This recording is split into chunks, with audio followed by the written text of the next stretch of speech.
I will now recognize Congresswoman Luna for 5 minutes.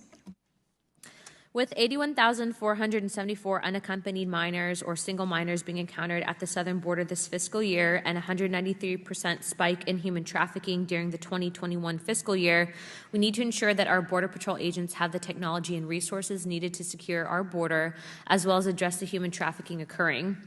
DNA testing and the collection of biometric data at the southern border ensures that there is a legitimate familial relationship between an illegal alien and the minors that they are bringing to the border. And under the Trump administration, ICE utilizes DNA testing at the southern border. Unfortunately, these contracts expired when President Biden took office. My question is for you, Mr. Rawding.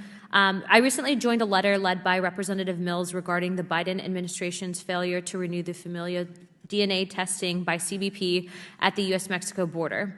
In what ways has the use of biometric data coupled with DNA testing been used to address this crisis we have been currently seeing? Thank you, Congresswoman.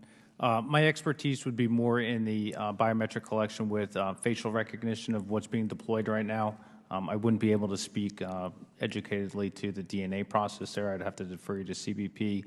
But specifically with the application that we built and deployed across the southern border now that's being used by the 13,000 Border Patrol agents, when migrant families are encountered and those individuals are enrolled in the application we built has functionality to group individuals as family units together so that the agents can keep track of them throughout the process while they're there.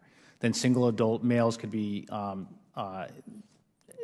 adjudicated separately, and then when they're put into the processing centers, the data integrity stays with those individuals as they move through the cycle from initial encounter through the processing center to detainment to release. So we've closed those gaps there so that the data integrity from initial encounter stays there, and then they can build kind of models off of those different pieces to say from the human trafficking piece, has any individuals been seen over the course of time? So basically, as human traffickers, have they been encountered at the border, maybe traveled back down to Central and South America, and now we're seeing that individual as a recidivist hit, that they've been encountered with multiple groups over a short period of time. And that can really help the Border Patrol agents while they're interviewing those individuals. They have the most data with them in front of them, and they can adjudicate that and build that into their line of questioning, which frankly, Border Patrol and CBP is the best in the law enforcement community to do that. For the purposes of national security, is biographic-only data collection or the combination of biographic and biometric data collection more effective?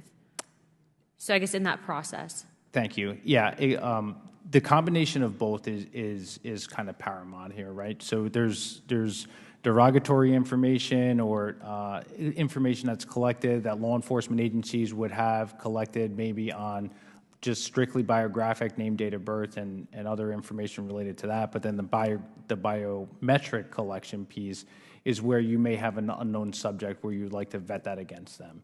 And depending on how individuals are encountered, if they give a fake name, there's combinations of names. When you're in the field and trying to adjudicate those individuals rapidly, it's much easier to utilize a face to vet against information that you have in your law enforcement systems to say, Ryan Rawding is a match on Ryan Rawding. We've encountered this individual before. We've seen him multiple times. He's a face match. And then we can adjudicate the different types of maybe biographic information that I give there, but the system's able to recognize that I am who I say I am or I'm not who I say that I am.